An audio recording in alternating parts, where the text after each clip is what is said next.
Well, France definitely seems to be on its way to cracking the code in that industry. But are coding boot camps worth it? Well, let's get some insights. Liz Eggleston, co-founder of Course Report, joins us live from New York. Thank you for joining us. Thanks, Rachelle. So why do you think people are flocking to École 42 and these other coding schools? I mean, there are hundreds of thousands of unfilled tech jobs in the US and around the world. And the fact is just that, traditional education is just not meeting the demand for those jobs. To date, in order to break into tech, you'd have to go to college, get a 4-year degree, spend a lot of time and effort and money learning a lot of theoretical knowledge about computer science. At a coding boot camp, you're going to get a little bit of that theory, but you'll also get hands-on project-based training in really up-to-date, exciting languages that real companies are actually hiring for. And then you asked specifically about 42. I think the fact that 42 is also free has a lot to do with why students are flocking. Now let's talk about some of these paid coding schools. We know that the prices can range. There are some $25 a month subscription ones, or you can also do a boot camp of $14,000.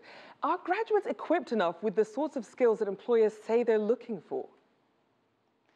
Yeah, so if you do a $25 or even a free intro to programming class, I think that's a really great place to start. But if you're paying $14,000 for a coding bootcamp, then you should expect that school to be able to train you from a total beginner to job ready and to help you actually get your first job in tech once you graduate. And the skills that you're learning at a coding bootcamp are exactly what your first job is going to want you to be able to do as a junior developer. So you're going to learn how to be a full stack developer, which means you'll learn some HTML, CSS, JavaScript on the front end, and probably a back-end language like Python or Ruby on Rails. And then on top of that, you'll learn soft skills, right? So how to work on a development team, how to collaborate in that way, just like in your last segment, the 42 school is talking about. Now, when you have so many schools, how scalable are they from one country to another when you're trying to grow the business? Yeah, so 42 started in Paris and has now expanded to San Francisco. These schools are scalable. They can certainly expand to a new city, but they have to scale correctly, right? And by that, I mean they need to prove that they can get their students jobs in the city that they're expanding to, which means that they need to have a really strong employer network.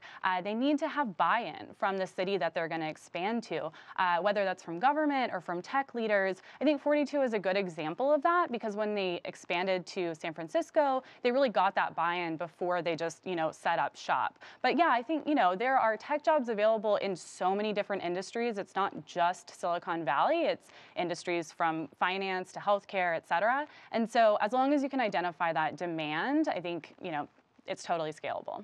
Now, as with any time there's a hot button issue or a hot button career, you see a lot of companies come into this space, not necessarily for the right reasons, and some of these students end up losing money because they don't get what they paid for. Is it time for more regulation in this space or perhaps accreditation?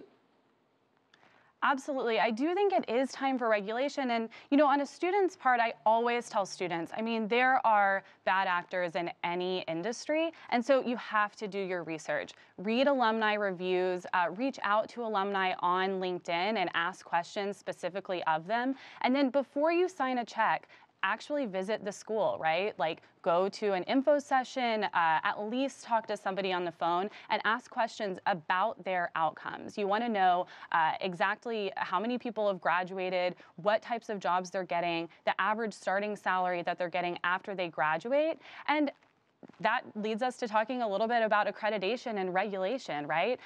There isn't a ton of federal oversight over these boot camps, and a lot of the regulation is coming from, internally from the boot camps. So there are 30 or 40 schools that have banded together and formed an organization called CIRR, and they are trying to bring some transparency and a common rubric for reporting their outcomes to students so that people can actually, compare apples to apples. But yeah, I think that's just a start. Now, Liz, we saw the Course Report released a survey indicating a 50% growth in students and a market value of almost $270 million last year. How likely is that trend to continue?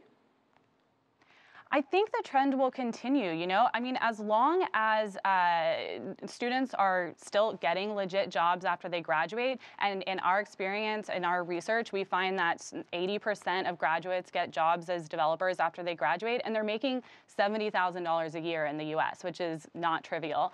So as long as they still get those jobs and there's still a demand for developers, which I don't see slowing down anytime soon, I do think that we'll continue to see that growth.